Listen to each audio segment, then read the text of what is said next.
And welcome once again, another edition of the Decline of Wrestling Civilization here on LuchaCentral.com. Hello, Quebec Nordiques fan Eric Mutter, the cult icon. How you doing today? Well, I'm doing good. We were supposed to start this show, I believe, a half an hour ago, and then I had to walk the dog here. I'm dog sitting in beautiful Providence, Rhode Island. As we can tell from your surroundings. Yes, this is a very nice apartment here. Very nice apartment.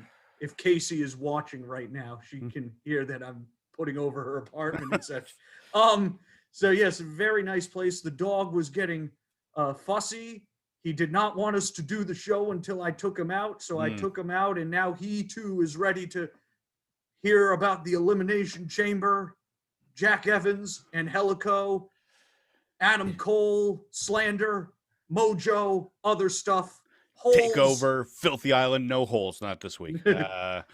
Bloodsport. We got a lot to talk about. Yeah. We actually had a hard time figuring out what we should start off with because there's pros and cons to everything. Well, we were, and then a key word was brought up, and then it became very easy to decide which was to talk about first. So the big thing is this week's show coming up, pay-per-view for WWE. Mm-hmm. The road to WrestleMania continues with the Elimination Chamber. Now, I as the WWE fan of this duo here, I usually am a fan of what they do on pay-per-view. No matter what the stories are, they tend to deliver once the matches.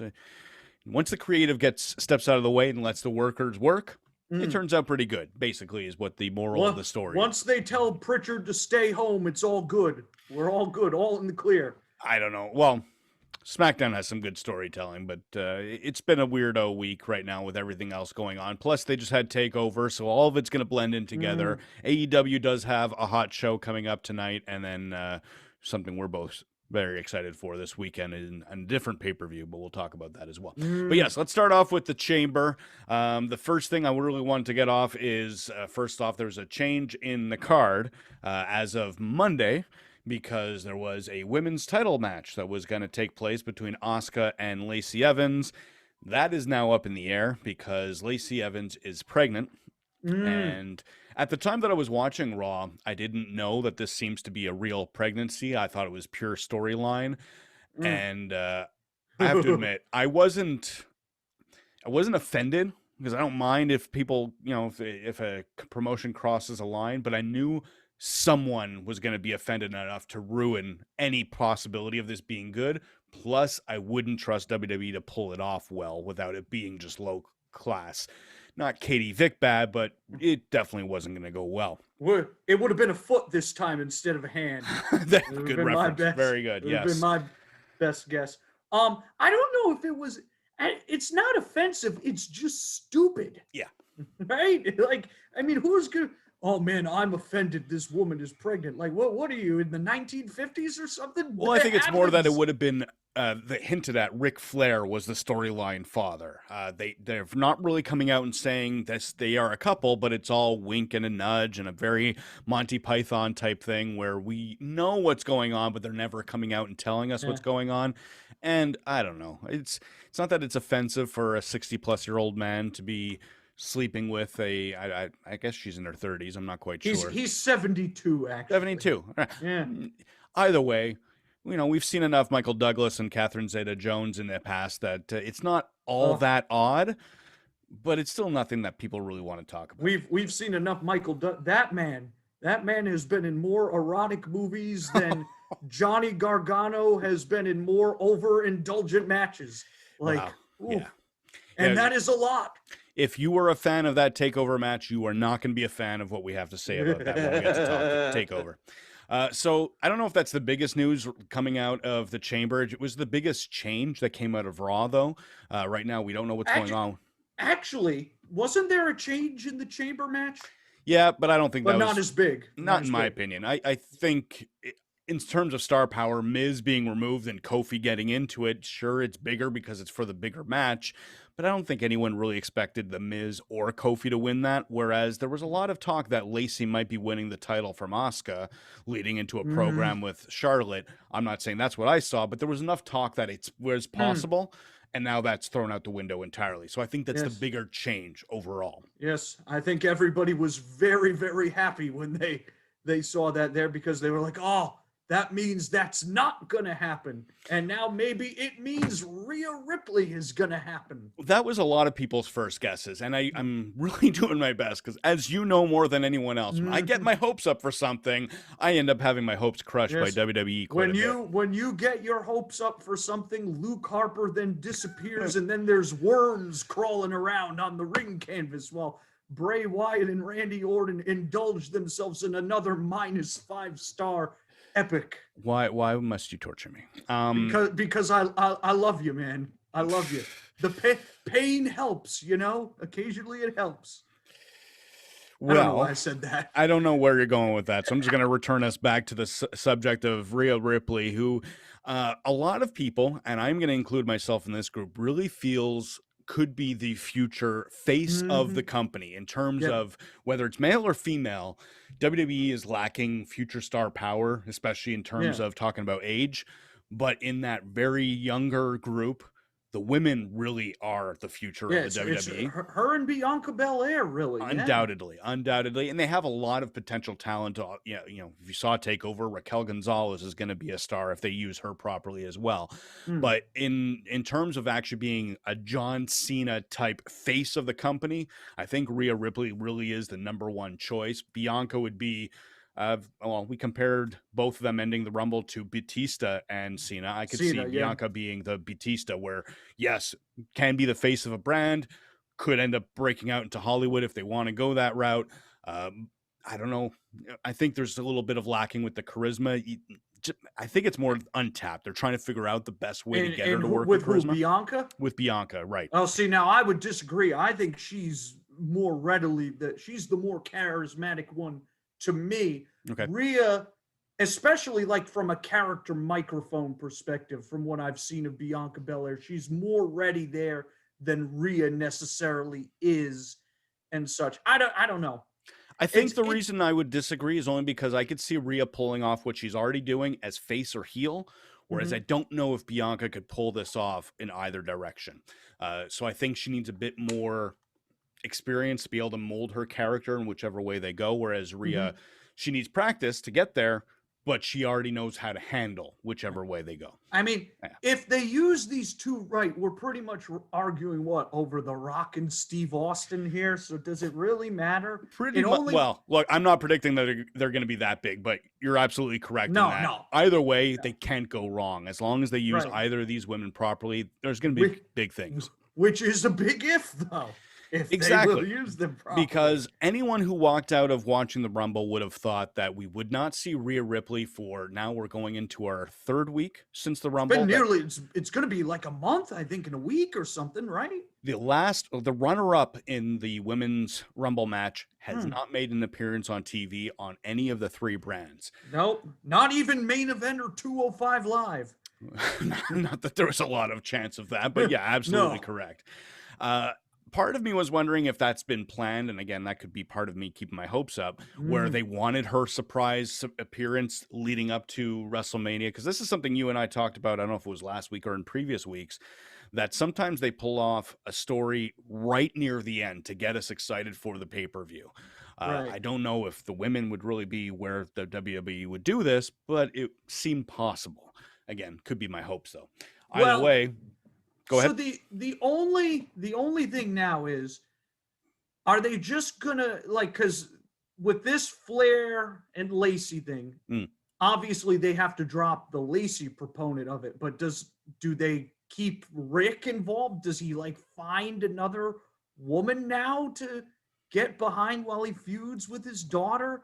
And like if they were to do that with Ripley, I would say that's an awful mistake there. That would be a terrible idea. And like, but you know, I know we had talked before the show that Peyton Royce has been marginalized here, but they could do that, I guess.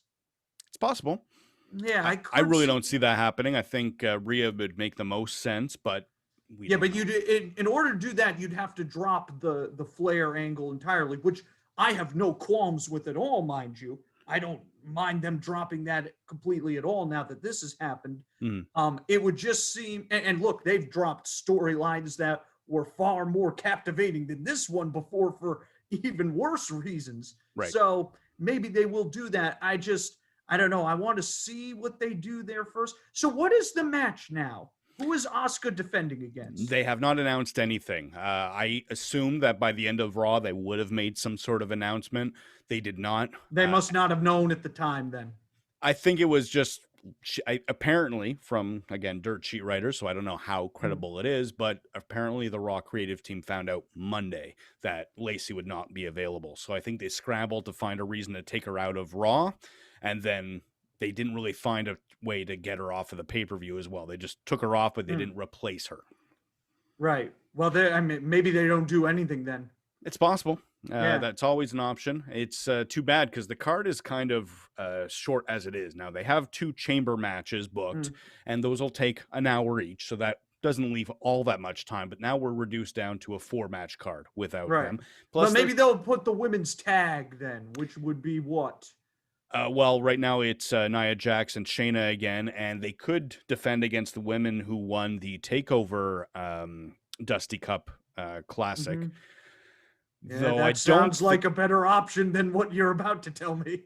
I wasn't going to suggest anything. I was going to say they might stick to a 4-match card because what we have left, obviously we'll get into the 2 chamber matches, but the other one that they did have booked was a triple threat for the U.S. title, Lashley against Riddle against Keith Lee.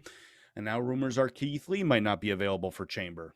Haven't really said why, but he wasn't on Raw. Neither was John Morrison. Could they have been with Steve Cutler somewhere? We don't know. Keith had COVID a few weeks ago.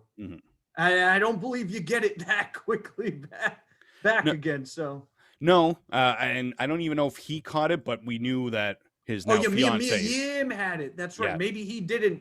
That's a good point right there. So it is possible that he caught the tail end of it somehow, and therefore he's being held off. It's weird because he was at last week's Raw. He wasn't at this week's Raw, and they still hinted he will be at the Elimination Chamber. And we all know it's supposed to be 2 weeks, so that doesn't make sense if it is COVID. Maybe they just had nothing for him that night. I don't know what's going on with. Maybe Morrison and Taya were just celebrating the good news because, spoiler alert, people, it's been reported that she's coming to NXT as part of this apparently massive class of people. Yeah. Along with Christian Casanova, Blake Christian, who we talked about last week. Turns out that Impact thing was a one-off after all. And I believe every other professional wrestler not signed in the history of time. Well, the big one coming out of that was the now christened LA Knight. I'm really not sure about that name. I understand that Eli Drake wanted to keep something with the 3 syllables for those promos. I don't know if LA Knight is the way to go with that. They need, you know how there was that report this week about how they weren't giving raises and bonuses to their actual employees and such? They should change that and give raises and bonuses to all their employees except the name guy, because the name guy's really screwing up, man. He went from Wes Lee to LA Knight.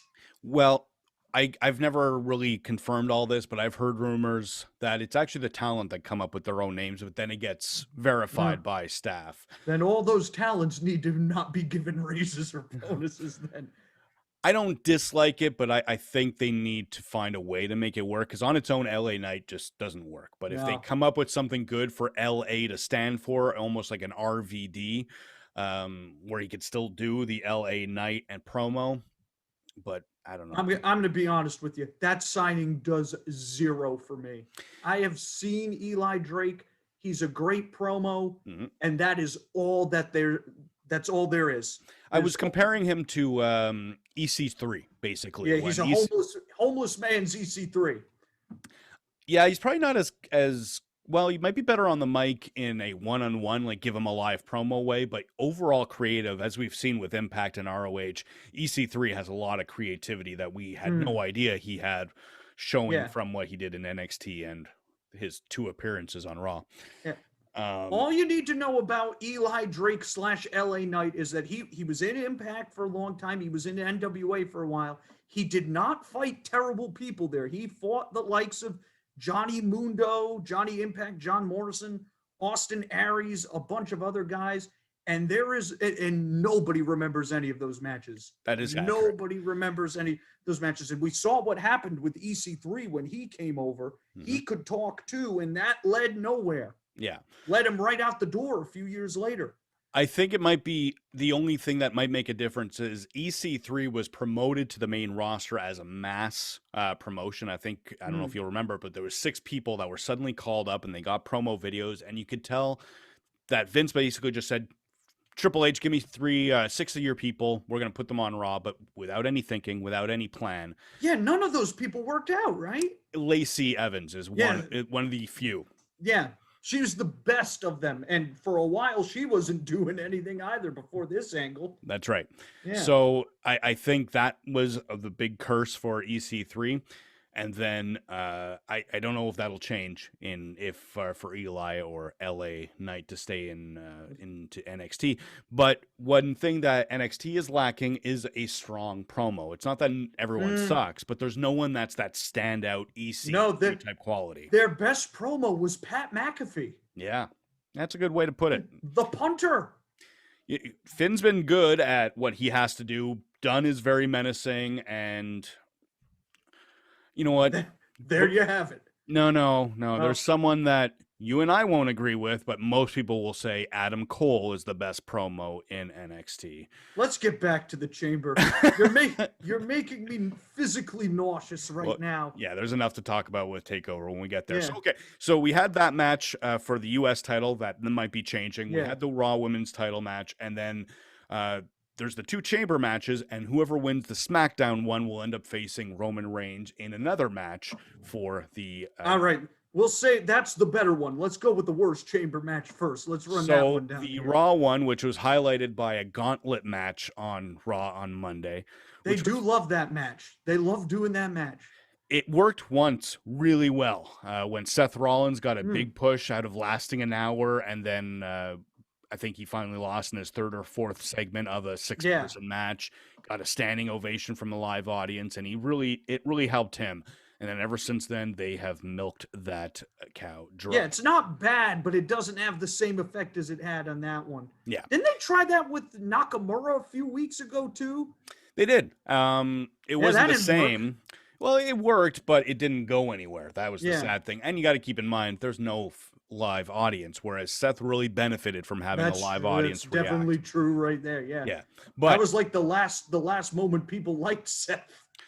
Pretty much. Yeah. And then he wanted the title, and he went after Will Ospreay and Jon Moxley on social media, and that was his first and last mistake. Oh, he had a few. That was a bad run. Yeah. But coming back to the chamber, so we have the Raw one where Drew McIntyre is defending the title against the old age home of Jeff Hardy. No longer The Miz, it's Kofi Kingston. Kingston, yeah. Randy Orton. Did I mention Sheamus? No. So Sheamus, and then AJ Styles. All very good wrestlers. So when I talk about the age, honestly, I don't care about age, as we discussed last week. But it's starting to be noticeable that it's the same people over and over again. I'm pretty sure 4 of the 6 people in this match were in the 2011 chamber. Yeah, something ridiculous like that is absolutely At least half of them. Because Sheamus, Orton, and, well, actually, now that The Miz is out. Oh, no, wait. The Miz wasn't in that chamber. He wrestled Lawler on that show. So I don't recall. Yes. Either way, these are people that have been in the mix for almost 10 years. That's absolutely without a question. So it's kind of disappointing overall. It'll be fine. The match will be good. Yeah. But one of the I don't know if it's something that draws fans in, but it's usually exciting when they throw in a random, oh, I wouldn't expect that person to be in there, like when Mustafa Ali was originally supposed to be in the chamber. That was kind of interesting. What would they do with someone like that? They don't have any surprising names. It's just, let's put our star power in there, even though we've abused the star power for the last 10 years. Yeah. And I don't know. It's just not that exciting a match. Drew has beaten all these people pretty much too. That's the other thing. Yeah, you're absolutely correct. In fact, didn't he beat most of them just on Monday? The only one he hadn't beat for the title over the last year is Jeff Hardy, and that is one name he did beat on the gauntlet. He beat Jeff. He beat Orton. He beat he beat Kofi. He did right? beat. I don't know if he beat Kofi. I think Kofi lost to them, not to AJ Styles at the beginning. Oh, okay. Well, he did beat AJ. Yes. Yeah, he beat AJ. He's beaten Orton many times already, but he beat him again. Via help from the Alexa, the video screen takeover thing, the witchcraft, the pentagram goddess. Yeah. So, yeah, he's already. I don't know. And Sheamus is the only one pretty much. And I mean, unless Sheamus is going to beat him here and then Drew's going to beat him later to win the title at. It's just, it'll be good. I just don't think anyone's going to care. They really have to pull a rabbit out of their hat to really make us care about what happens going into Fastlane and the WrestleMania. I will say, I do think Kofi will be taken out by Mustafa Ali and Retribution. I don't think that helps very much at all, though. No, when that's the most exciting possibility out of it. Yeah. Well, any of these people might end up walking out champion. It would be a shame if they did end Drew's reign that way, but it could happen. The only one who can win it is Sheamus, because that's the only direction they have right there. Everybody else has not been built up for that. Absolutely. So either way, not that interesting. So let's move over to SmackDown, where Roman Reigns is not defending the title, but whoever wins this match will end up challenging Roman Reigns later on that night. I don't know if it's going to be immediately like the old Money in the Bank cash-ins, or if it's going to be like Batista, who just got a title shot out of Vince McMahon's pocket. But it's going to be Kevin Owens, Daniel Bryan, and then some pretty surprising names of Cesaro, King Corbin, not that exciting, but at least is a different name in the mix. Sami Zayn and Jey Uso. I do think that'll be the better match overall. I do think I think so too. Less predictable, and we know they're not going to win at the end of the night. That's at least I doubt that they're going to win at the end of the night. It should be Bryan. It should be Bryan. I would agree with that. I think Bryan could win the chamber, lose to Reigns, and not lose any credibility whatsoever. Oh, no. Well, the whole point of this thing is that Reigns is going to have the advantage against this guy. So if I were booking this, I would have Bryan first. I would have him survive all the way till the end. He wins. He is exhausted. Reigns comes out. He dominates him for a bit. He takes him lightly. Bryan fires back. And then in the end, Reigns ends up just squeaking it out. Maybe with the help of a Paul Heyman or a Jey Uso or something. Yes. Hopefully no handcuffs this time. I think they've learned their lesson. I think they have to. Because I mean, look, this match is it's odd because the other match has a little more unpredictability because Sheamus could win that match. I do think. And this one, we know that Reigns is going to win, regardless of who it is that comes out of that. We know he's going to be the guy that walks away as the champion later because they seemingly are setting up him and Edge. But, I mean, it's just the possibility. The story is just so much better here. Obviously, it's been better there since September. Yeah. So Roman Reigns has been a breath of fresh air in all of WWE, and this is not to discredit Drew McIntyre, who's been a very good champion, but he's been surrounded by a very limited roster. Raw has not been well booked. The star power is there, but when Drew's beaten them, as we've said, by the time you get to WrestleMania and Sheamus is all that you have left, it's not that interesting. Yes. The other thing that is worth mentioning from Raw, and it's not in a good way, but it seemed to be hinting that another WrestleMania match might be Braun Strowman and Shane McMahon. Who's excited for that one? Well, I am, because it's gonna suck and it'll be hilarious. Wow. I don't mind when they bring back Shane, but no, Shane versus Braun Strowman. I don't get it. I don't get it either. I'll let them try, but as we saw with the Undertaker a few years back, just throwing a good exciting match does not give you a good story, and the match itself was pretty forgettable in the end as well. Oh yeah, that Shane Taker match. I remember The Hell in a Cell one. people were so excited for that. The first night Shane showed back up, and I was telling people that is gonna suck. You people are being suckered in, and you're being a hater. And then like 3 weeks later, after Shane had been revealed to be an awful promo and such, and the build just completely collapsed. As good a promo as he is a striker. Yes, I believe he said, "You're gonna hit me and I'm gonna miss." I believe that was the promo, and everybody was like, What does that mean? "Oh It's my not as God." bad as Sid back on Nitro, but still pretty bad. Right. And then the match was crap too. Yeah, that was and completely pointless. Yeah, Just the whole story thing- made no sense. Why would Undertaker agree to come beat up Shane McMahon to get angry for Vince? It was just dumb. And then the loss meant nothing because he came back. That was a pretty terrible WrestleMania, as I recall. It was very disappointing. Yeah, that was a disappointing show. So I don't know about the Chamber being disappointing. I think match quality, everything is looking fine. I don't think it's very exciting storyline-wise, which has been a pretty common thread, especially with Raw. So unfortunately, that's the best I could say for the I expect the matches will be good. I expect there will be a polarizing response to the Reigns match, because if you think about it, all of his matches have been, since the heel turn, have been polarizing for one reason or another, whether it was the handcuff thing, some unsubtle storytelling, while also the work being generally pretty good too. Mm-hmm. You know, a lot of reactions across the board there. I expect we'll see the same again. I think no matter what, we're going to see a disappointing ending in the sense that it's either going to be Daniel Bryan, who works through for an hour and finally gets a shot and then gets crushed, which is fine. Yeah, it could also be Cesaro, who's been on a hot streak, and they might pull that out, and that will deflate all the same fans in a way that is closer to what happened to Daniel Bryan about 5 that 6 would years. actually that's why I would go with Bryan on this one. They're going to do that. I know Cesaro just re-signed. They're never going to do anything more with him than they've already done. Yeah, he's at his hot as possible right now. Yeah, we've seen this movie before.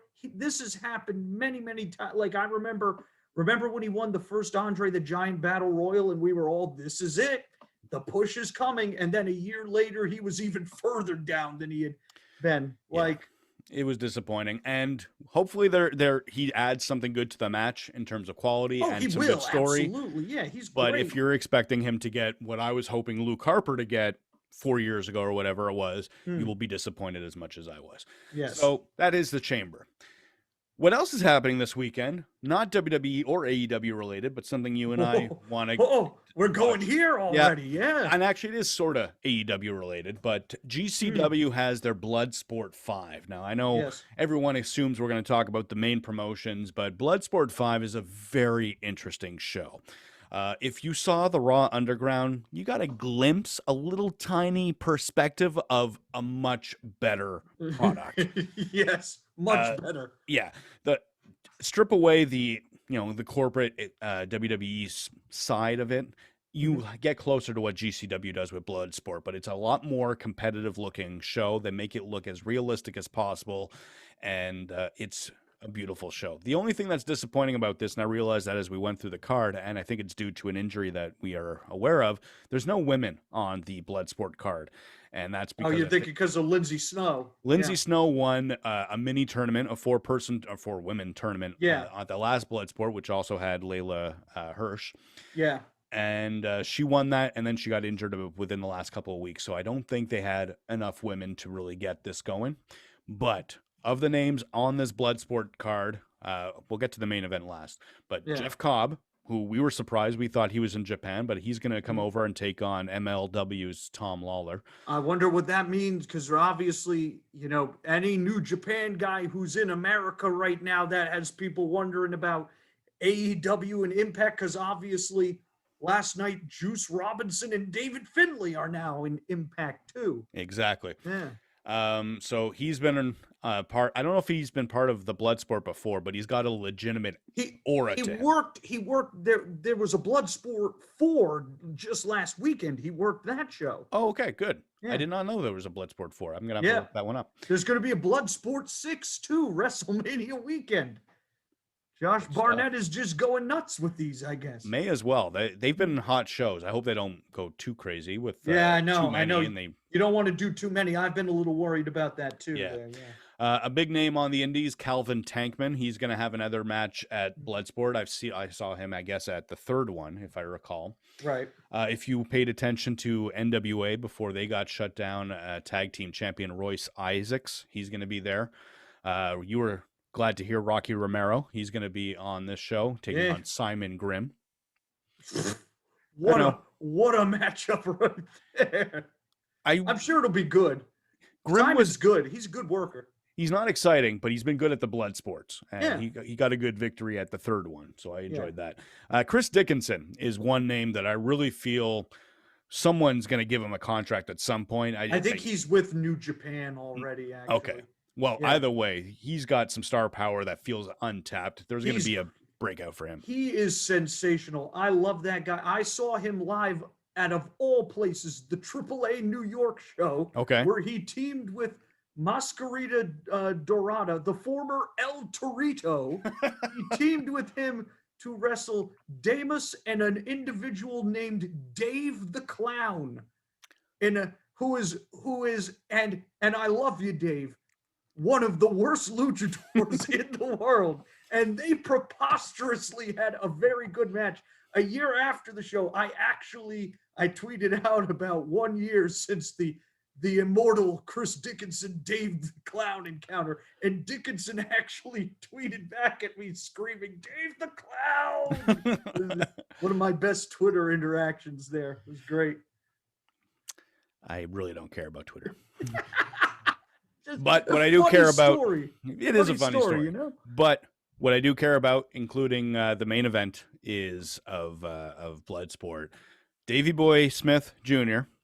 taking on former AEW World Champion Jon Moxley. But current IWGP United States Champion. He's bringing the belt out now. We can acknowledge it. That is true. Very good point. That is going to be very, very good. Now, if you've never seen a Bloodsport, I do recommend going to look for this. I do believe GCW puts their product on Fight TV. Fight TV, yeah. So give that a shot. I'm not saying everyone will love it, but it's definitely unique. If you've not seen a Bloodsport, you are going to see a much different product than anything else you've seen. This is an incredibly interesting matchup because Davey Boy Smith Jr. is available right now. He is, and he has been open about talking with both AEW and WWE. WWE definitely wants him back. Jim Ross loves this guy, has for many years. His former tag partner Lance Archer is in AEW. They could easily put them back together. And, you know, I mean, you could make the argument both ways of what this match means. You could go, oh, well, this is going to help recruit him to AEW on the one hand. On the other hand, well, he's doing the match because he knows he's not going to have another chance to do it because he's going to WWE. So it's possible. I know he's supposedly going to be involved with the Hall of Fame induction because that was delayed from last year. Davey Boy Smith Jr. was going to go into the Hall of Fame. See, if I were him and I were signing with AEW, I would wait until after I do that Hall of Fame thing before I do it. Because if he decides to go now, I think that would nip that in the bud, perhaps. Quite possible. Yeah. So either way, very interesting show. If you have a couple extra bucks to buy a pay-per-view that you weren't planning to watch the Chamber, maybe give GCW a shot. Yes. I think it's going to be, it may be around the same price, actually, for all I know. Fight isn't. Yeah, no, it's pretty reasonable. It might be something like $9.99. I'm not don't quote me on that. But yes, please. Good Lord. Now they're going to be like, oh, those decline of wrestling civilization dudes. They screwed me out of $10. They need to pay us back now, man. Well, I get all my pricing Canadian, so I don't know what it actually is for American prices. You'll be like, that's fine. Here's $9.99 Canadian. Joke's on you. I'll be like Jericho and Christian when they made their bet for $1. I'm Canadian. Oh my God. That was low class. Oh, that angle. Oof. Ooh, yeah. Yeah. Swing and a miss. Yes. Speaking of swing and a miss, Takeover was last weekend. Now, the show itself was not a swing and a miss, but there's a couple of things that you and I are going to agree were a swing and a miss. Now, one thing, I know you didn't watch the show, but a couple of things that really stand out, as you and I both discussed, Dunn and Finn Balor delivered a great match. They had the best match of the night, and you expected the women to have the better match, and they might have had the worst match of the night. And it's not because you were wrong. It was just, it came out of nowhere. It was a 12-minute match that ended very abruptly. Got cut for time, apparently. It was supposed to go 20 minutes. That sounds about right. Plus, the two matches that preceded it, they were popular, but they really took the air out of the show. I thought you were going to bring, because when you were watching the show, you brought it up to me. You was like, you're going to see this later. Unbelievable botch. The table just totally folds up on Tony's. Did you end up seeing that clip? Yes, I did, and I saw her reaction to it, and I must applaud her for withholding all the swears she was thinking about saying after that. Very sad spot, but either way, they made the best they could, but unfortunately, it really just didn't deliver because it was so cut. But also, first off, let's start with the first match. It was the women's tag for the end of the Dusty Cup, and I love this match. It was a little botchy because it was a Shotzi match. It's going to be botchy. But she was definitely on one of her better performances. I wouldn't say her A game, but it was her B+ game. And she tries so hard. She has a lot of energy. As much as she's polarizing, when it comes to energy and aura, she's got it. Yeah. You just need her to tighten up the work and not look so dangerous and reckless. And keep her on NXT. The moment Vince sees the tank, she's done. Yeah, that'll be... Yeah, that DOA right there. She'll be hanging out with me and Aleister Black at the convenience store before you know it. I assure you, we're open. So that match was really good. I saw some surprising submission work. There was one transition. I just fell in love with Shotzi for, it was only for a minute because she was sloppy soon after. But Tell me all about it. She went to charge at Dakota Kai, who was in, like, she got Irish whipped into the corner. Dakota Kai went to defend by putting up her feet for a kick. Shotzi grabbed the legs, very standard spot. We've seen this 1,000 times, but she then turned it into a clover leaf and then dragged her out of the corner and put her into a Texas cloverleaf. And that is one of my favorite moves of all time. Ever since I saw Dean Malenko do it back in '95, that probably became my favorite submission move for about a decade. Not enough people do it now. The only people that do it now are Big Swole and Hiroshi Tanahashi. And Sheamus, but he doesn't finish a match with it, and it's called the Irish cloverleaf or just the cloverleaf or something. We're gonna forget that part right there. We're just gonna count Tanahashi and Big Swole. He might end up being WWE champion by the end of this weekend, so you kind of forget that. That in the words of the immortal Hulkster, that doesn't work for me, brother. Well, that is the reality. But either way, that was a beautiful move. I loved seeing the submission work out of Ember and Shotzi. They were really taking advantage of having the smaller opponent of Dakota Kai. Who won this match? It was Raquel and Dakota Kai got the win at the end, and that means they've earned a title shot against the WWE Women's Tag Team Champions, which right now is Shayna and Nia.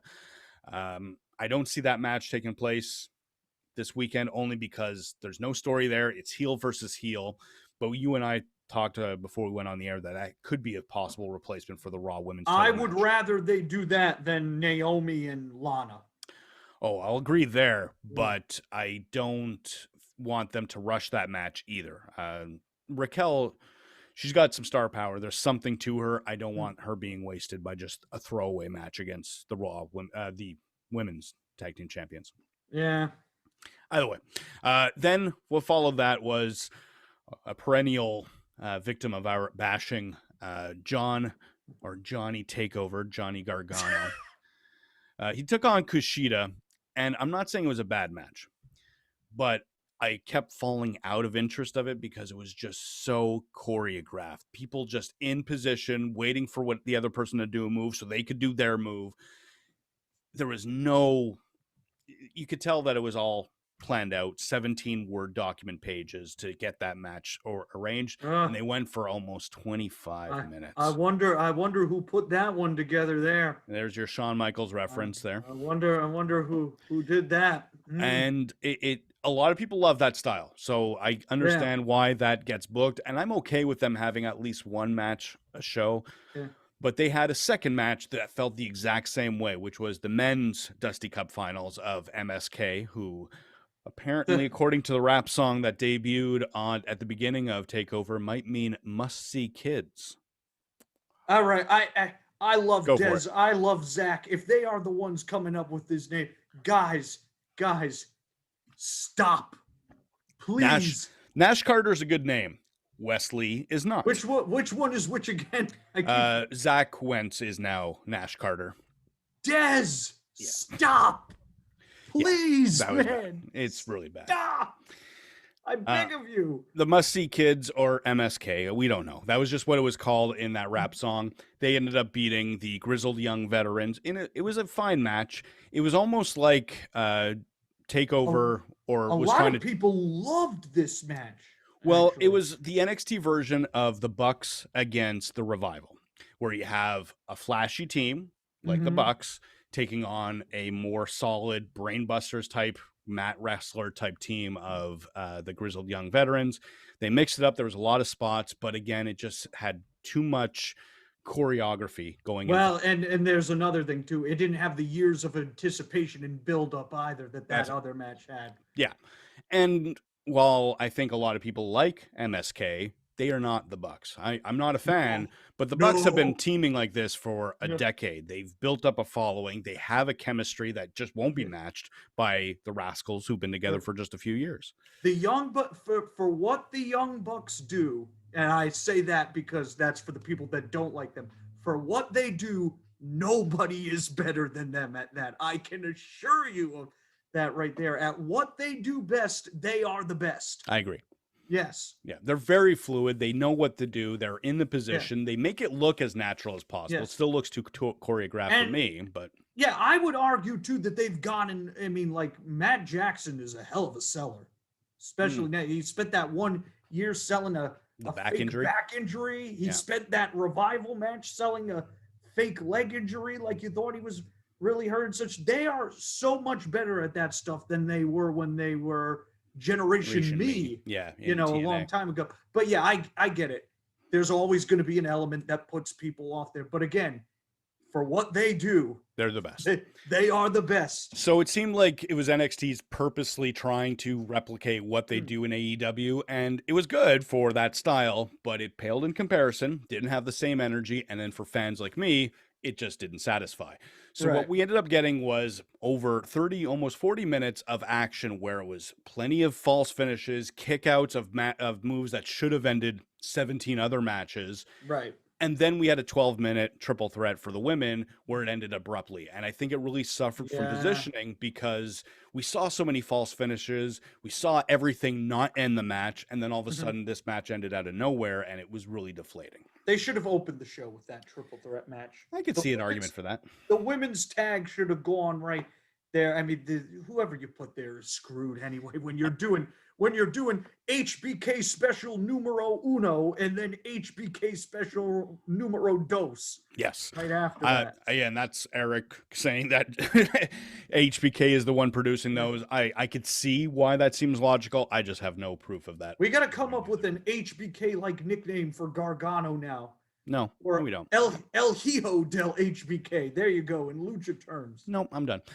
So the main event was done against Finn Balor, and I know you're down on Finn, but they had an amazing match. Congratulations, Pete Dunne, for actually getting something out of Finn Balor. Just like Kyle O'Reilly did twice, and plenty of other people that you're not going to give enough credit to Finn Balor for.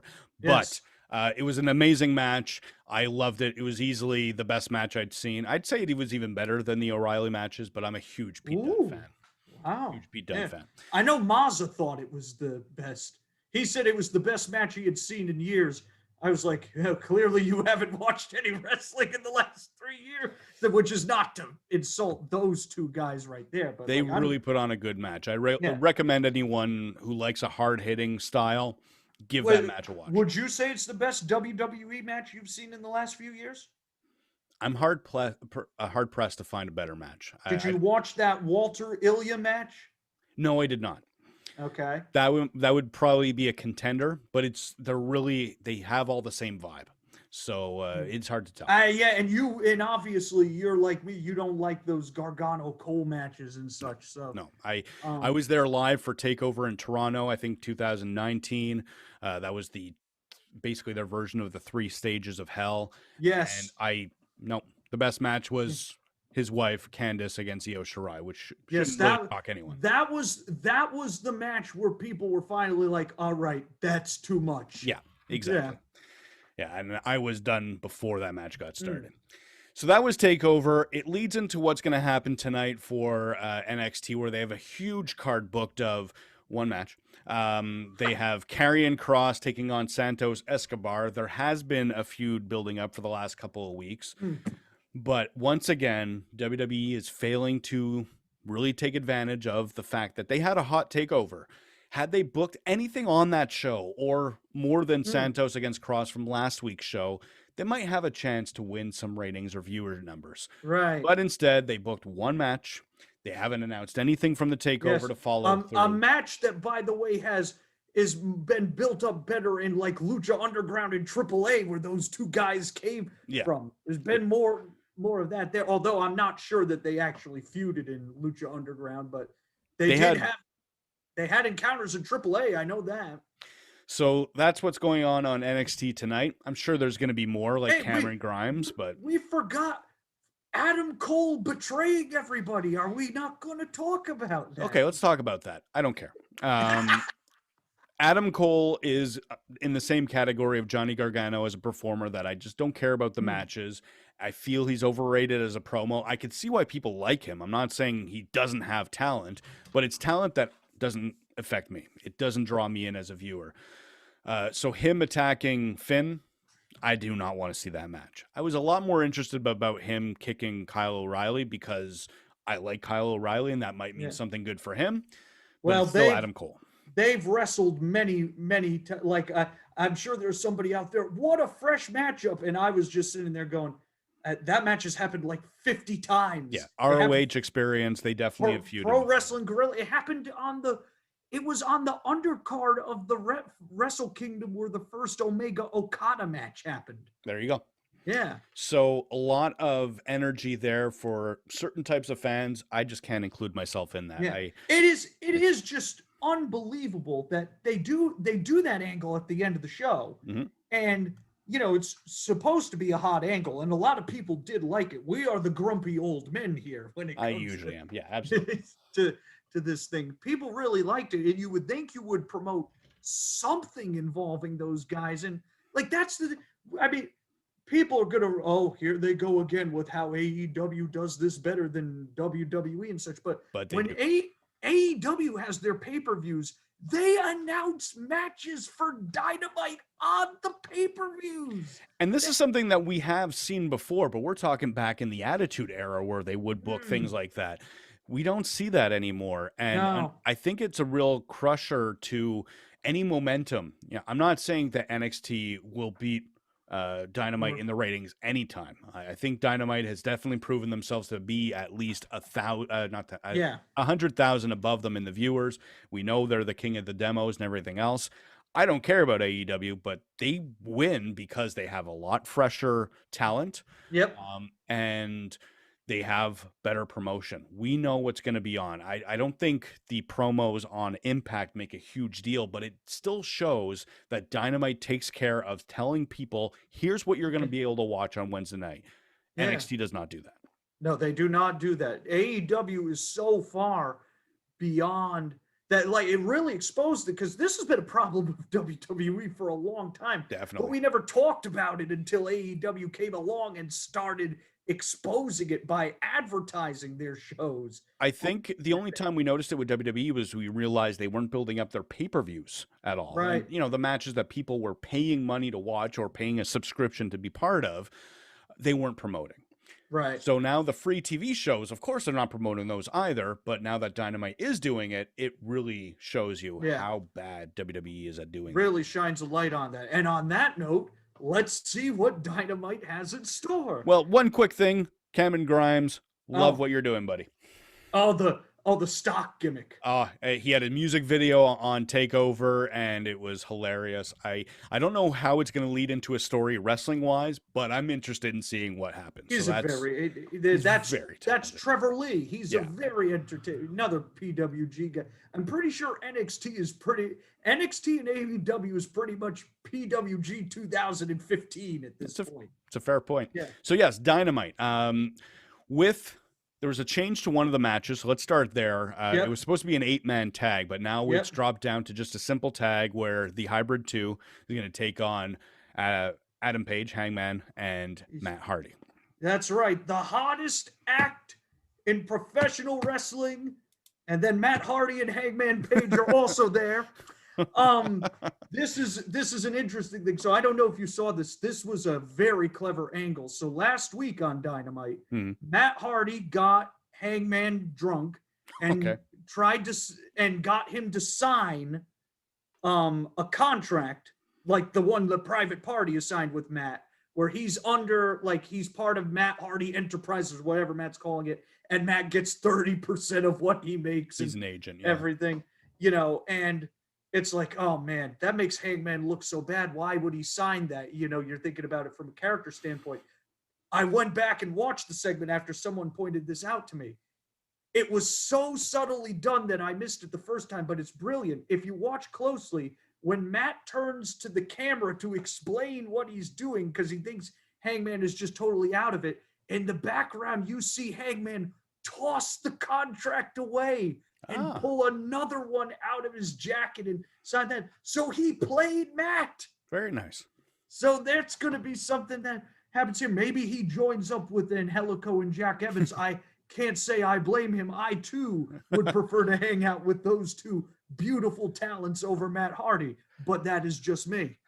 So there's that match going on, and we've seen Matt Hardy be part of Impact with Private Party. So they were taken out because, we're not really sure. We were guessing it might be travel related. It could be because obviously it has big problems in the Northwest and Midwest with blizzards and everything. Maybe it's a health related thing. Who knows? Obviously, though, the story thing is very easy here because they did just lose that triple threat tag match at the was it No Surrender that the show Impact had? Yeah, the recent one. Yeah. Yes, they Gallows and Anderson retained. Okay. So, and the storyline coming out of that is Matt is furious with them. So that's a storyline reason for them to be taken out. There is no storyline reason for Luther and Serpentico to be taken out, other than the fact that, and I say this with all due respect, Serpentico and Luther, I find your act very entertaining. The match will be better without you guys there. Yeah, that's what I've heard anyways. Yeah. One match that's most likely going to be pretty good. We've got the AEW women's title, not tournament, title, but tournament for the title shot. And the match you've been hyping for about 3 weeks since it was announced, Serena Deeb taking on Riho. Riho's first match in nearly a year on American soil. She has wrestled for Stardom in Japan in the medium, but she is back in AEW full time. She was their biggest female star before she left. Definitely the most over. Aside from Hikaru Shida, I would say the best worker of the group. Serena Deeb has since come along and become one of the best workers of the group. Obviously, look, you pointed out with the triple threat match at a Takeover, we all like to think that these matches are guaranteed, and there is nothing guaranteed in wrestling. Even the most enticing matchup can go wrong with just a freak accident and such. So maybe Riho will be rusty here for some reason, and the match won't be as good. Maybe they won't click. I don't know. At the end of the day, my expectations are this match is going to be friggin' great. It's hard to say otherwise. Yes. Will it be as great as some of the other matches in this tournament? I don't know, but we can talk about that when we get done running down the card. Yeah. Well, we won't get to the main event yet because we'll talk about that last. But we have FTR taking on now. You'll have to explain this to me. Matt Yes. and Mike Seidel. Yes, Matt's brother. It's his Matt's actual brother. His actual brother. Yes, he's a wrestler, very similar in style to Matt.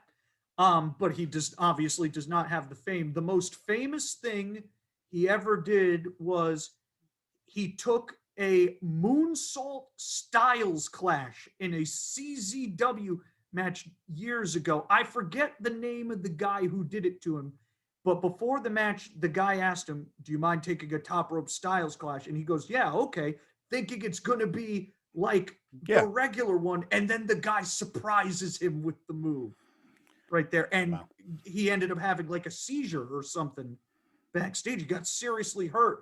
Some people thought when he was announced, people were like, Mike Seidel is still alive based off that thing. So I'm glad he got the booking. And from my understanding, he's a good worker. So, but the other three are so good. It doesn't matter how good he is. Exactly. And it's AEW. They're going to be well protected. They're going to do whatever they can. We saw, Ziggler Jr. have a match recently, and I heard it wasn't great, but it still shows that they will do everything they can to use the name power and still make the match as passable as possible. Let me just say, because last week I was very upset about those two matches, as you recall, that Lil Ziggler Pac match and that Cody Lee Johnson versus Peter Avalon Cesar Bonani match.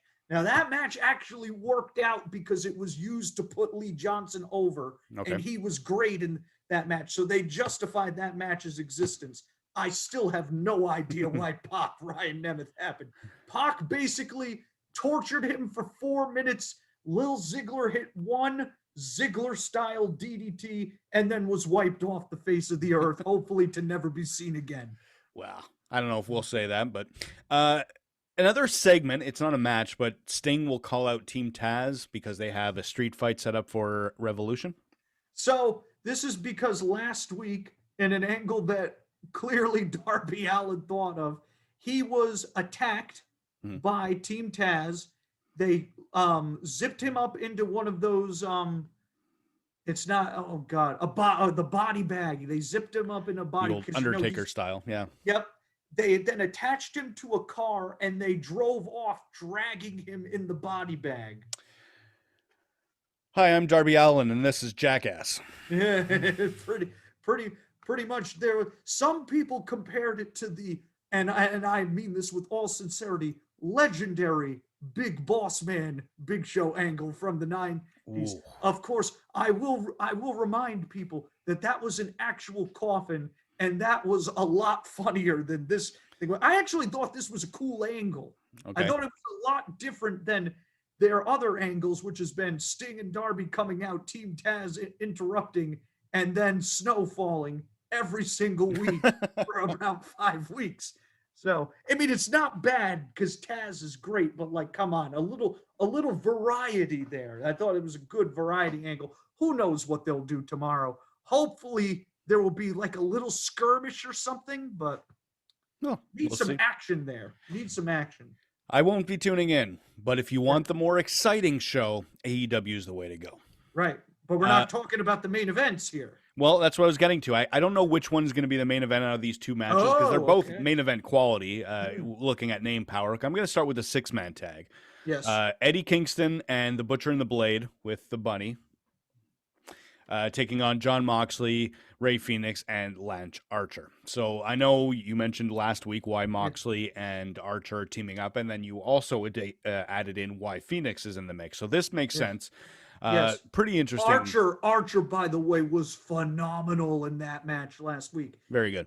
Yes, phenomenal. He was the standout guy. Think of the people in that match right there. He was the guy in that match. Well, just imagine. We talked about it maybe 20 minutes ago, the possibility of Davey Boy Smith Jr. joining AEW.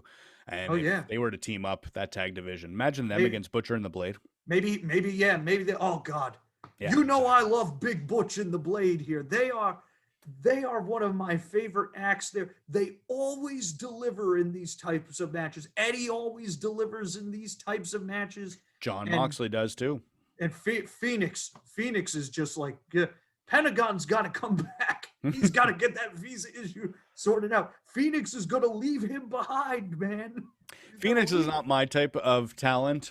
Very good at what he does. Very Hmm. similar to what we were saying about the Bucks. At that Yeah. style, Phoenix is the best. He's willed himself into being a contender here because remember, he was kind of they were just a tag team, kind of on the fringe, kind of Eddie Kingston's lackeys and then Pac's lackeys. And then he had that match with Omega that was out of this world. And well, I think any fan such as yourself that knows their careers knew that was going to be an awesome match for that style. I am not a fan of either of them, but I knew what that match was going to be, and I don't follow it. So I think AEW fans would have expected that, but I'm glad it's becoming even better for Phoenix going out. Yes. And then the other possible main event is the AEW Tag Team Championship, where we will have the Young Bucks, who we've mentioned a couple of times, defend against Santana and Ortiz. I gotta tell you, I think the titles might change hands here. Very good. I think it might happen because obviously the number one contenders are MJF and Chris Jericho. True. And them versus the Young Bucks, which I'm sure would be very good, doesn't really make a lot of sense. But Santana and Ortiz versus Chris Jericho and MJF for the titles. Definitely. After Sammy Guevara walked out last week and then went to Impact and then apparently walked out of there afterwards. Yeah, I'm not really sure what's going on. I don't buy that story for a minute. And Sammy through his blog pretty much denied it too.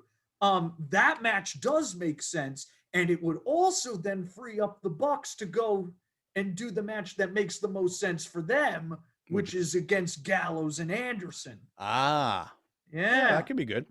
I think they've set it up perfectly here, which now, of course, the Bucks will retain somehow tomorrow or something like that. Well, the other side tonight, the other side of it might be that the Bucks retain and then have a title versus title match with the Impact champions. Right, but again, Jericho and MJF are scheduled to face the champions.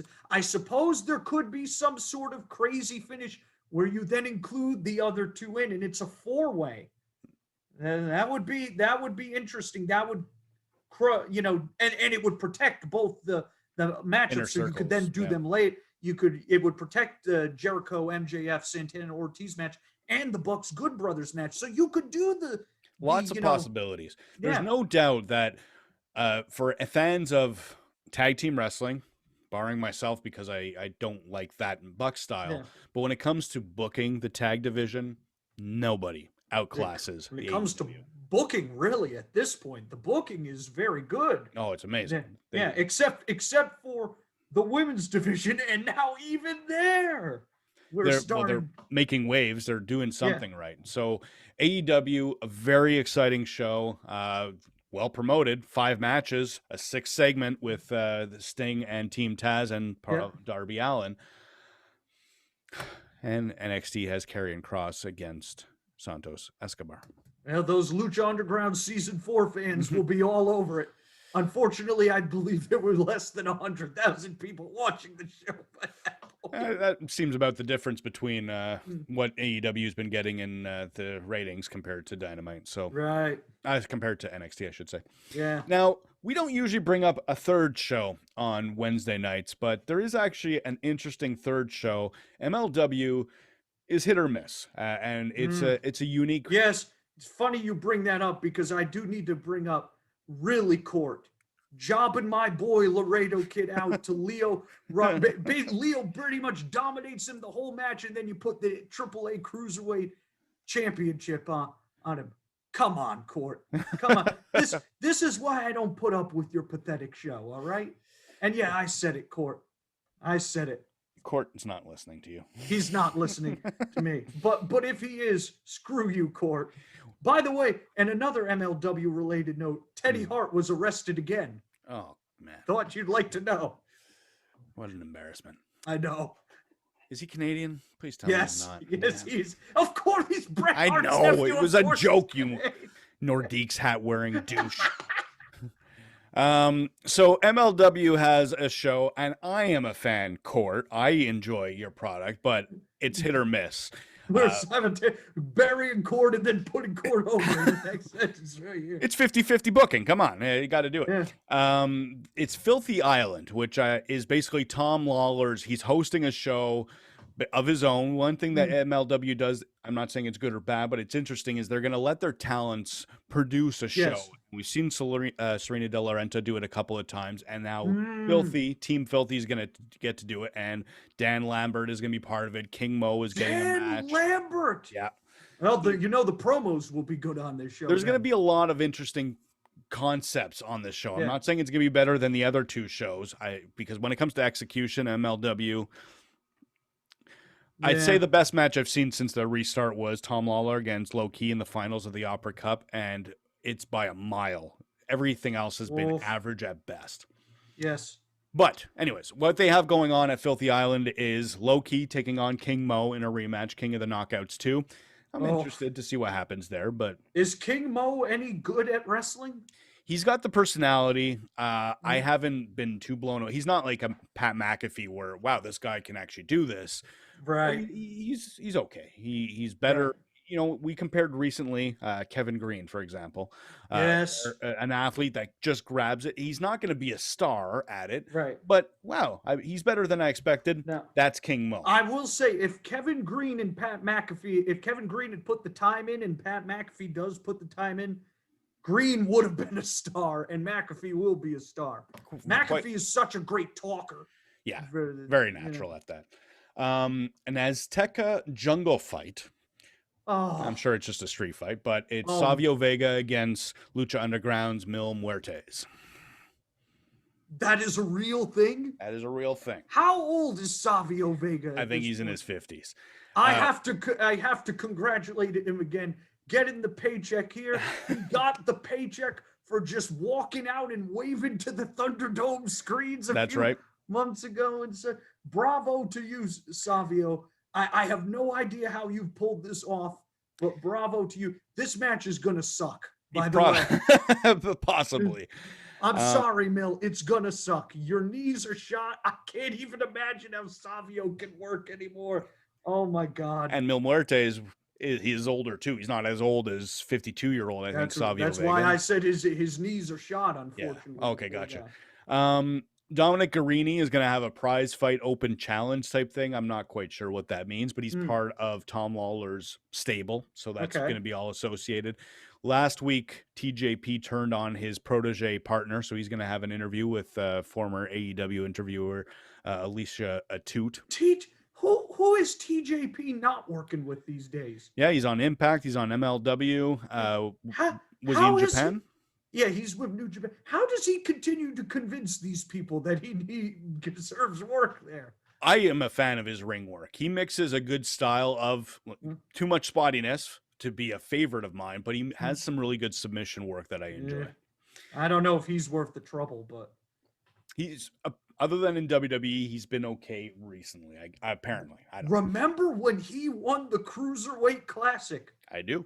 Do you think Triple H looks back on that decision and goes, "What the hell was I thinking?" No, because that worked out really well for a while. I think in the end, they probably dropped the ball on Rich Swann more than anyone. Obviously, there was a reason why Rich Swann was released because of that struggle that he had with his wife at the time. But it turned out to be a false flag in some way, and everything is fine, but he lost his job and he hasn't regained it. Now, he's the Impact World Champion, so he's definitely not hurting. Yeah. But I think that's a sign that Triple H probably wishes they would have had patience and said, he's just suspended until this clears up and then bring him back. There's another guy he could have gone with, the guy TJP beat in that finals right there. Yeah, let's not talk about that. Could have gone with that guy. Who is that guy? I wonder who he is. Lince Dorado. What are you doing to me, man? Kalisto. Well, no. Do you know? I have to bring this up now. Okay. Because Sasha Banks.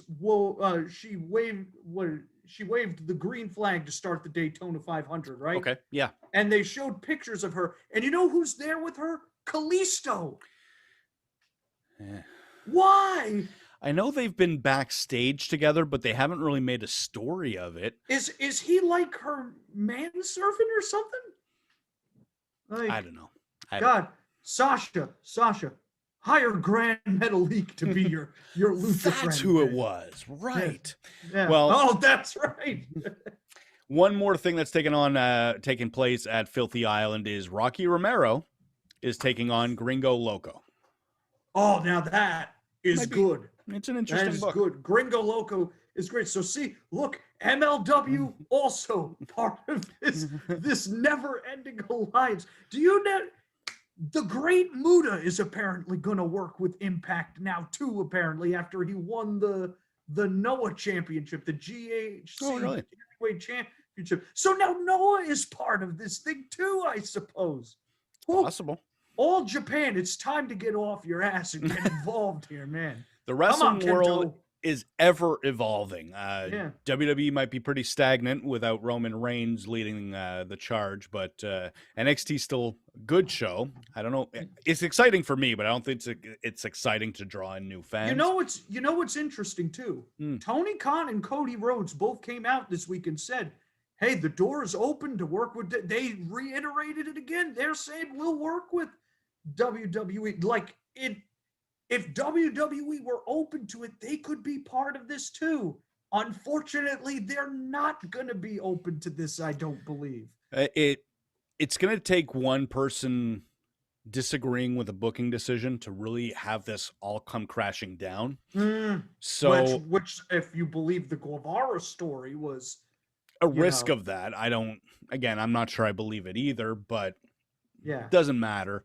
The point is, it won't take a lot to make this not work the same way that we're excited for it. And you know darn well that when it comes to micromanaging and over control, Vince is not going to agree to anything anyone else if they were to do a Roman Omega match, which would be the biggest match in wrestling today, I guarantee it to people, that people would go nuts over that. Vince, they would never be able to do the match because Vince would be like, Omega's got to lose. Yeah, exactly. And then all right, then Omega can win the rematch. No, he's got to lose that one too. That would be the end of it right there. And I'm not saying I agree when I say this, but I'd understand why Vince says that. Yeah, you understand. Yeah, you understand why anybody would do that, but that's all it takes for this to come crashing down, though. Right. For the best of business, you need to have both guys win at least one, and then you figure out who wins the last one there. But yeah, I think WWE just never has played well with others. It's worked for Vince to do what he does, except for the not the Attitude, the New Generation era. That's the only time it's really been bad. Yeah, it's bad now, but they're the king, so it doesn't matter. Yeah, and we've yet to see. I mean, I do think this is going to pay off big for everybody involved, but it is still so early in this many promotion partnership that who knows? For all we know, maybe it won't end up working out, and it won't end up building enough buzz and new fans for these promotions. So it is still too early to tell. Absolutely. Yeah. Now, you mentioned something quickly. I know we don't have news about it, but you said you were able to catch some of the tapings of the recent AAA stuff going on. Yeah, a friend of mine was able to hook me up with a way to watch Space, which is one of the stations that carries AAA in Mexico. So I was able to see 2 of the 3 matches from the first TV taping they did from this tourist location. It was in a bull ring. Oh, okay. What was the atmosphere like? Well, there were no people there, so it was pretty, it was not the same as the Auto Lucha stuff where that was just eye-poppingly great, but I don't think that was feasible for them at this point. But, the matches were fine. They had Laredo Kid and Octagon Jr. against Abismo Negro Jr. and Tejano, our good friend, Tejano Jr., who we have buried and put over on this show before. I'm sure he really cares. Yeah, I'm sure he's an avid listener, I'm sure. They had a fine match. And then the main event was Psycho Clown and Hijo del Vikingo, who's obviously really sought after and such. And they faced Rey Scorpion and Chessman, who was part of that now infamous Triple Mania main event where he and Pagano killed each other in that street fight, and Chessman lost his hair. They had a better match. It was a good match. I don't know. I mean, it was fine, but it was so short, and I missed a good portion of it that it was hard to really get a gauge on how good it was. To me, it just sounds exciting that there's wrestling being produced Yes, in Mexico. that part I am very happy about. Yes, That's the good news to me, is that they're finding a way to make this work. I hope everyone is doing the best they can. We talked last week how there was kind of a scare in this house. Both my wife and I tested negative, so we're doing okay. Yay! Yeah. So I am here. I still have a sore throat, but I think it's more because I talk for a living, and it's been a long day. For those who don't know, I work as a webcam trainer, so I'm kind of comfortable being in front of a camera, and I did a good 8 hours of it today. So I'm just a professional loudmouth, so that's why I'm so good at this. it's true. You eventually will have things to promote of your own because you're a bit of a writer. You got your Dark review up today? You said, right? Dark review is up from last night. Sorry. Yep, from last night. There you go. It was a very brief show, so. I also did a review of the first round of the Japanese side of the AEW women's tournament, that bracket. That's right. That took place was it on YouTube? Yes, YouTube on Monday. That show was great. Nice. That was a great show. They had 4 matches. They were all very good to great. Yuka Sakazaki beat Mei Saruga in the opener. Good match. I want to see more Yuka. If she's on Dynamite, I might tune in one week. She was doing AJ Styles moves in that match. Nice. So it was pretty good. Ryo Mizunami defeated Maki Ito. People were not happy about that because Maki Ito has gotten over because she's a highly charismatic person who likes to call people simps on social media and also likes to raise the middle finger. If you do the middle finger thing in wrestling, people will gravitate towards you. Steve Austin has taught us that. Yeah. But she lost, so she's out. Eric. Right. Yes. Wow. Wow. I'm going to ignore that. I'm going to ignore that one too right there. So she's out. I'm just trying to get us some interest here. There you go. Yeah, trying to get us the buzz. The buzz put us over a little bit. So Ryo Mizunami beat her. Aja Kong, to the shock of absolutely no one, destroyed poor Rin Kadokura. Although it was nice, David and Goliath story right there. But the best match on this show, and dare I say maybe the best AEW women's match ever. And I'll say this too, because people have raved about the last 2 Dynamite main events. I thought this match was better than both those Dynamite main events. Really? Yes. Emi Sakura versus Veni, who is otherwise in Japan is known as Asuka. Right. And can't use that name for obvious reasons and such. They had a great match. I thought this was going to be really good, and I could not believe how much better it was than my expectations. Just a phenomenal match. Emi Sakura won, so she moves on there. I mean, I recommend this match to everybody. Go check it out. It's on YouTube. You can find that easily. You can watch it with English or Japanese commentary. It's that accessible. Wow. So yeah, now next week, they're going to do Yuka Sakazaki versus Emi Sakura.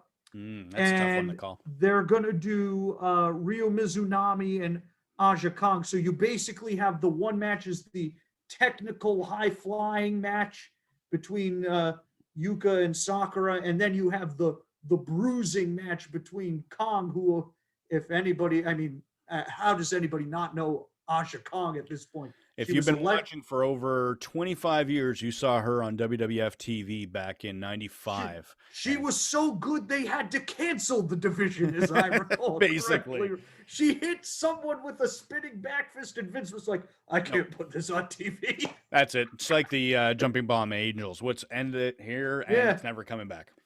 We've peaked. We can't go any further. She was, and the matches she had with Manami Toyota and such. I mean, she's 51 years old now, and the mobility is not there anymore, but she's such a smart worker. She does what she does so well. So she's going to have a great performance. And Mizunami is an incredibly underrated performer.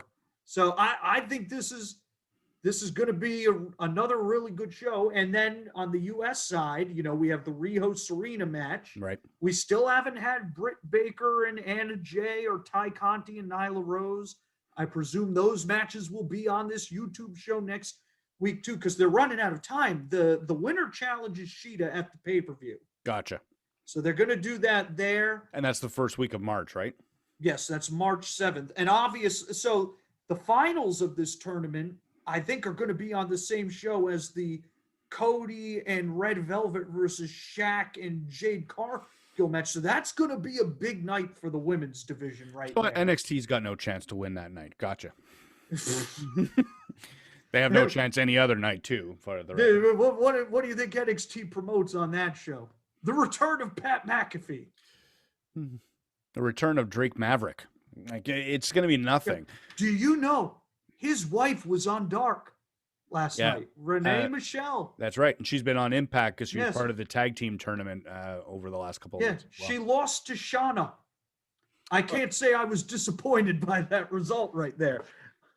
Yeah, she's a fine worker, and I'm talking about Leah Michelle. Renee Michelle.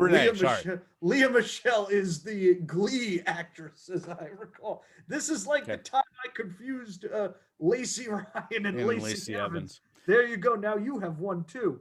Let me just tell you, because I think at this point there's a lot of workers out there who wrestle on Dark because they're like, hey, either I'm going to get to work for AEW or WWE is going to see me and go, oh man, we can't let them go there. Here, to call them and offer a deal. Yeah. Make the same joke you make every time. Well, no, look, it's not even just a joke. It's a smart strategy there too. It's getting on TV and getting noticed. There's nothing wrong with that. It's smart on everybody's part. Smart for AEW to give these people a look. It's smart for these talent to take the booking. It's smart for WWE to try and take these people away. Now, I would suggest to Vince that maybe you don't want to sign too many people when you already have more people than you know what to use with, but I'm not Vince McMahon. I don't have that much money around. The other aspect of that you got to keep in mind is they can't tour right now. So it's not, WWE is known to having a talent scouts that'll go to PWG show back in the day. And maybe we'll sign that guy or invite him to FCW, depending on how far back you want to go, or NXT. They can't do that. They have to judge by what's on a TV or a computer monitor. Yeah, and the only things are Impact, AEW, GCW pretty much in the US at this point. I was a little surprised about the Blake Christian one because when I saw him on Impact, I could see why fans of that style would enjoy him, but he looks terrible. He's got no look or muscle definition at all. I think that he was just a guy. I mean, we joke about it, but and I know you disagree with it to some degree, but they do sign a lot of these guys because they don't want them to go anywhere else and become a star somewhere else. And why would they? Because that just makes that other place bigger, and Vince does not want another WCW. He did not. But at the same time, I really, really don't see Vince or Triple H thinking, I cannot let AEW have Blake Christian. We have to sign him. He's not going to be the guy that's going to turn things around. I would tend to. I mean, and I think Blake Christian is a hell of a worker, mind you. Very talented. He's incredibly talented. I thought he was one of the highlights of GCW over the past year and such. But yeah, I mean, first off, who knows how long it'll even take for him to get onto NXT TV, quite frankly. I mean, they signed Alex Zane with the Rascals, or excuse me, the Must See Kids. MSK. Yes, I think it was a couple months ago, and Zane has never appeared, has he? I didn't know he got signed, but I'm not saying you're wrong. I just can't recall that. But definitely, I have not seen him. We've seen a couple of the people that have been signed recently, like Tyler or Russ Taylor. Yeah. He appeared before Alex Zane right there. Like, that's just... and then someone who was in the Evolve, so I guess that doesn't really count. But either way, you're right in that they sign people and we don't know what really happens with them. Yeah, I do. I'm excited for Taya, though. Yeah, well, Taya is, like I was telling that to a friend the other day. I mean, and obviously they have a similar problem there. They do have more women than they know what to do with too. And apparently this is going to be the largest class of women they've ever had coming in. So not a bad problem to have, mind you, but it is a lot. But Taya is so charismatic and everything. And they handled I mean, let's be real. They handled the women better in this company than they do the men right now. Yeah. On both NXT, SmackDown, and Raw, I would say. There's not perfect, but I'd say in the category of building up your next generation, yes, absolutely, they're doing a better job with the women. I think she has a much, much better chance of succeeding than, say, her husband does at this point. They opened the door for something different to happen with Morrison this week. I'm not saying they're going to go with it, but there's a possibility there. So yes, we say that every week, and every week the possibility flutters away off into the distance. What I've said recently is that there's always that option. They actually did something that could open the door to that option. The Miz was in a match trying to win John Morrison a title shot, and he lost. There's a possibility. God, you're reminding me too. Miz still has that briefcase. Does that end? Oh my God. Yeah. Either way, we have Elimination Chamber this weekend. We have Bloodsport this weekend. We just had NXT Takeover. We just had No Surrender. We have Revolution coming up at the beginning of March, and I can't recall the exact date for Fastlane. Yeah. It's all on the road to WrestleMania. You were mentioning that Bloodsport 6 is going to take place WrestleMania weekend? Yeah, because they're doing I mean, this could be a nice discussion to close out the show. They're doing WrestleMania weekend. There's going to be a bunch of shows WrestleMania weekend, and I hope everyone does it carefully. I hope so too. And I mean, I'm going to watch the shows, but I got to tell you, I would not be doing this. As a fan, you mean? If I were a promoter, I wouldn't be doing it. I could, as a business person, I could make that attempt because you're going to get more interest in your brand or in your show over WrestleMania weekend, even if it is just taking place online in the corner of Orlando that no one's going to get to see live except on a TV screen. But it's still something that'll generate future revenue. Yeah, I guess. If done right.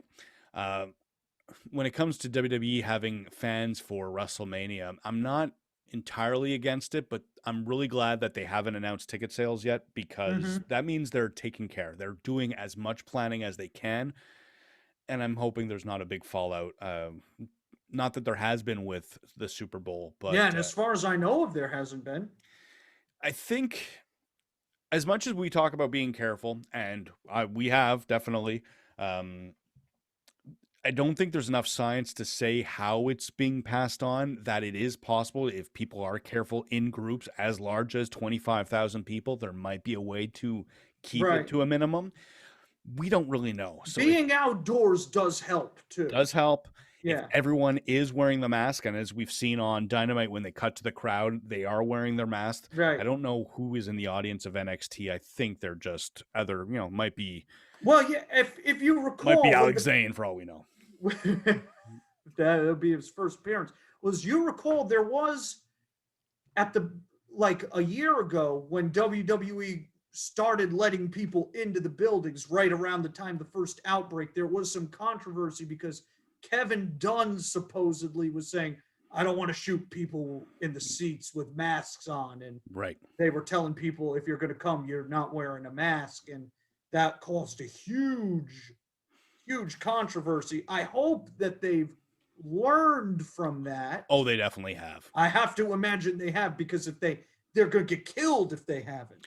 They've been showing a lot of backstage stuff where the backstage workers are wearing the masks. Right. Okay. They've shown some wrestlers wearing masks until they come up. I think it was Daniel Bryan, who makes sense out of all people to pull it off. I know Shelton Benjamin came out on the ramp one time and had it on. Yeah, I think that was an accident, though. I think he was wearing it around backstage because they're supposed to, and then came out and realized, oh crap, I should have had that off before I went Well, through the door. there's nothing to be offended about right there. No, and that in fact shows that I think they are taking it seriously because they're. And then Daniel Bryan, he came out for an interview and was approached. I can't remember if it was Charlie Caruso, but he basically came up to whoever was interviewing him wearing the mask. They asked their question, then he took it off and answered it. So they're putting in an effort to show that the masks are part of the regular day.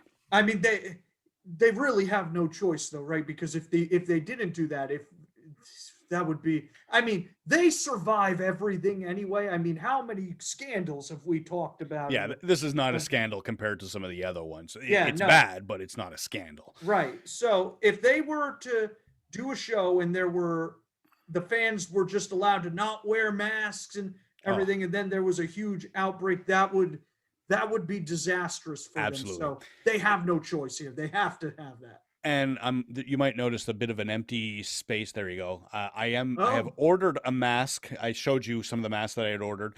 Yep. That relates to something where I think WWE is really going to take advantage of, because when it comes to merchandise and marketing, they really are the best at that. If they have masks for sale, wrestlers' masks, whether it doesn't have to be a Rey Mysterio or a Sin Cara mask, but even if it's just a Roman Reigns logo sold for $20 at WrestleMania, they're going to be fine. As long they're very good with the merch and the advertising and the marketing. The designing, though, designing doesn't have to be that special. I'm wishing they would, but all they need to do is make it good enough for someone to show up at WrestleMania with a surgical mask and say, "Oh, I want the one with the logo of AJ Styles, the P1. I want that one for $20." They're fine. I was just more thinking as you were saying that, because I saw they released an Edge shirt recently, and I caught a glimpse of that, and I was like, wow. Well, you're wearing your NWO shirt. I love merchandise of the stuff I wear. I love, this shirt. I have a lot of pro wrestling T-shirts and such. None of them are recent WWE ones. The most recent WWE shirt I have is a CM Punk one. I still have the best in the world. Those, except for the yellow one, that one sucked. Yeah, that was bad. All the other ones, those were great, which makes me think that Punk designed them himself pretty much. Or had input in some way, absolutely. But ever since then, pretty bad. But we've gone on long enough, I think. We are at 1 hour and 30 minutes on the dot. So let's sign off. Enjoy SmackDown. Enjoy Elimination Chamber, if you can. Enjoy Bloodsport. And enjoy Dynamite and NXT and Filthy Island tonight. And always the great wrestling. Women's tournament on YouTube. Absolutely. Thank you for reminding me. Lots of great wrestling, whatever style you're into. We're going to talk about it next week. It's accessible to you somewhere. Enjoy the world of wrestling while it's Road to WrestleMania. Everyone benefits during the Road to WrestleMania. Good time. Very good time. Good time to be a wrestling fan. Unless you're Mojo, then it's not. I was going to say unless you're watching Raw, but well, that too, and Mojo does, so he's in trouble anyway. Yeah, but he's doing it from a mirror backstage. On that note, have yourself a good rest of your day, everybody. Thank you again, Eric. Thank you, everyone. Be excellent to each other and party on, dudes. I can't top that.